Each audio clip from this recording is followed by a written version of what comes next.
പാലക്കാടിലെ അധികം ആരും വരാത്ത സ്പോട്ട്, വളരെ സമാധാനമായിട്ടിരിക്കാൻ പറ്റുന്ന ഒരു സ്പോട്ടിലാണ് ഇന്ന് ഞങ്ങൾ എത്തിയിരിക്കുന്നത്. എവിടെയാണ്?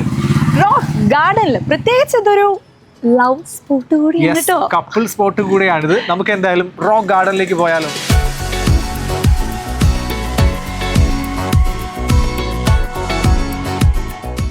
നമ്മൾ വേസ്റ്റ് എന്ന് പറഞ്ഞ് ഉപേക്ഷിക്കുന്ന പല തരത്തിലുള്ള സാധനങ്ങൾ കൊണ്ടാണ് ഇവിടെ ഓരോന്നും ഇങ്ങനെ നിർമ്മിച്ചു വെച്ചിരിക്കുന്നത്. ശരിക്കും നമ്മൾ അത്ഭുതപ്പെട്ടു പോകും, അത്രയും മനോഹരമാണ് ഇവിടെ. നമുക്ക് ബുദ്ധിമുട്ടുണ്ടാക്കുന്ന ഒരു വേസ്റ്റ് പോലും ഇവിടെ കാണാനായിട്ട് പറ്റില്ല, അത്രയും വൃത്തിയാണ്. 1996 ഇത് ഉദ്ഘാടനം ചെയ്തിരിക്കുന്നത്. ചണ്ഡീഗഡിൽ സ്ഥിതി ചെയ്യുന്ന ഇന്ത്യയിലെ ആദ്യത്തെ റോക്ക് ഗാർഡന്റെ സൃഷ്ടാവായിട്ടുള്ള പ്രശസ്ത ശില്പി പത്മശ്രീ നഗ്ചന്ദ് സൈനിയാണ് ഈ മനോഹരമായിട്ടുള്ള കലാസൃഷ്ടിക്ക് രൂപകൽപ്പന ചെയ്തിരിക്കുന്നത്. നമ്മൾ ചെറിയുന്ന ഈ പ്ലാസ്റ്റിക് കുപ്പി, ടിന്നുകൾ, പൊട്ടിയ ടൈല്, ഗ്രാനൈറ്റ്, പിന്നെ പൊട്ടിയ വളകള്, പ്ലേറ്റുകള്, KCBയുടെ ഫ്യൂസ്, ഇതൊക്കെ കൊണ്ടാണ് ഇവിടെയുള്ള ഓരോ രൂപവും ചുമരുകളും എല്ലാം നിർമ്മിച്ചിരിക്കുന്നത്. പാലക്കാട് ജില്ലാ ടൂറിസം പ്രൊമോഷൻ കൗൺസിലാണ് റോക്ക് ഗാർഡൻ പരിപാലിക്കുന്നത്. കേരളത്തിന്റെ സംസ്കാരം വിളിച്ചോതുന്ന കഥകളി, തെയ്യം, കളരിപ്പയറ്റ്, തിരുവാതിരക്കളി തുടങ്ങിയ കലാരൂപങ്ങളും ഇവിടെ കാണാനായിട്ട് സാധിക്കും. ഇന്ത്യയിലെ ഏറ്റവും മനോഹരമായ മനുഷ്യനിർമ്മിത അത്ഭുതമാണ് ഈ ഒരു റോക്ക് ഗാർഡൻ. മലമ്പുഴയിൽ വരുന്നവർ തീർച്ചയായും കണ്ടിരിക്കേണ്ട ഒരു സ്പോട്ടാണിത്.